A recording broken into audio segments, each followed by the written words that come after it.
Hey everybody, this is Jeff. Just a quick video to walk you through the process of sharing a link from Galileo so that in a way that's persistent and not something that's going to time out, just to ensure that your students are able to access the needed content for your course. So I'm going to use this guide that we're going to be pushing out to you that kind of collects what content we have available online for your classes.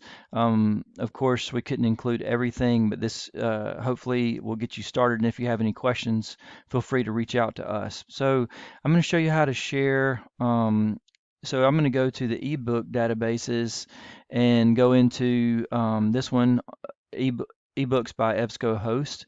So whether you're in Galileo or one of the other databases, you know, after you do your first step and your search, you know, when you're on the results page, then the quickest way to get the permalink is to click through the title, and then once you click through the title, on the right hand side you'll see a number of tools.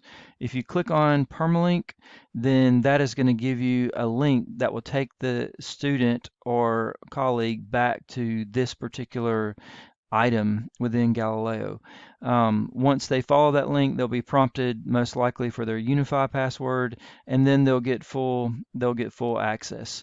So just remember, don't copy this link up top as it will time out. You have to go into Tools, Permalink, and then copy this link in order to give someone an authenticated access to the item.